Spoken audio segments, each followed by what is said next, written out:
Assalamualaikum warahmatullahi wabarakatuh. Perkenalkan, nama saya Desi Fitriana Sari, NIM 41211181 dari kelas Filsafat Umum A. Di sini saya akan memaparkan mengenai konsep negara menurut Jean-Jacques Rousseau atau yang sering dikenal sebagai J.J. Rousseau. Beliau ini adalah salah satu tokoh filsuf besar, sekaligus penulis dan komposer pada masa abad pencerahan. Pemikiran filosofinya mempengaruhi revolusi Perancis, perkembangan politika modern, dan dasar pemikiran edukasi. Beliau lahir pada tanggal 28 Juni tahun 1712 di Swiss dan wafat pada tanggal 2 Juli tahun 1778 di kota Prancis.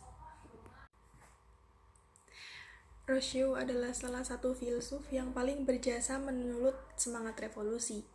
Rousseau di dalam karyanya yang berjudul Du Contrat Social, setidaknya telah memberi pencerahan kepada rakyat Prancis kala itu bahwa bentuk negara yang dianut mereka pada saat itu adalah salah besar.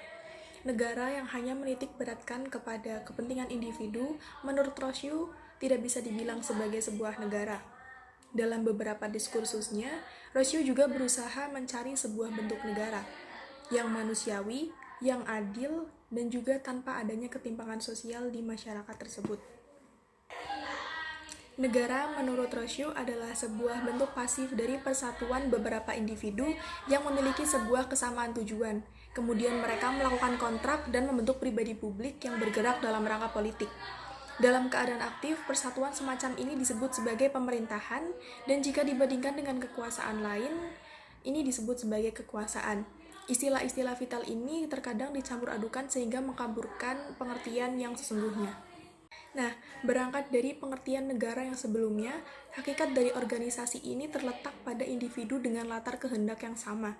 Perjanjian akan terjadi dengan kesadaran diri masing-masing individu tersebut, bahwa ada sebuah kepentingan yang tidak dapat diraih apabila tidak membentuk suatu kekompakan sosial. Sebagai contoh, kepentingan bersama adalah mempertahankan harta milik. Akan sulit apabila seseorang menjamin kesamaan semua miliknya sendirian. Pasti juga membutuhkan bantuan orang lain. Disinilah peran kekompakan sosial dirasa penting. Beberapa orang yang memiliki sebuah keinginan yang sama mengaliansi diri mereka kepada suatu perjanjian. Maka, tujuan yang semula bersifat khusus menjelma menjadi tujuan umum tanpa mengurangi hak dan kebebasan individu tersebut. Kontrak sosial adalah kesepakatan antara beberapa orang demi membentuk persekutuan karena dilandasi kebutuhan terhadap masyarakat, korporasi, dan harapan setiap anggota untuk tetap memiliki kebebasan walau sudah disatukan dengan orang lain. Kontrak sosial nantinya akan melahirkan rasa persamaan, persaudaraan, dan senasib sepenanggungan di antara anggotanya.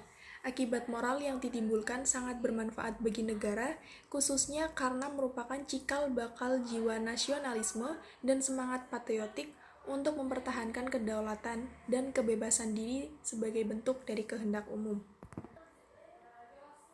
Dewasa ini, bentuk pemerintahan yang berkembang dan banyak diadopsi di seluruh dunia terbagi menjadi 3, yaitu republik, monarki, dan juga despotis. Bentuk republik adalah kekuasaan berada di tangan rakyat yang disebut sebagai demokrasi. Sementara, yang disebut aristokrasi apabila kekuasaan diserahkan kepada sekelompok anggota ataupun tirani. Pemerintahan monarki dan despotis ialah bentuk kekuasaan di mana tampuk kekuasaan dipegang oleh satu orang saja. Bedanya, dalam pemerintahan monarki, segalanya sudah diatur oleh hukum-hukum yang pasti dan tetap.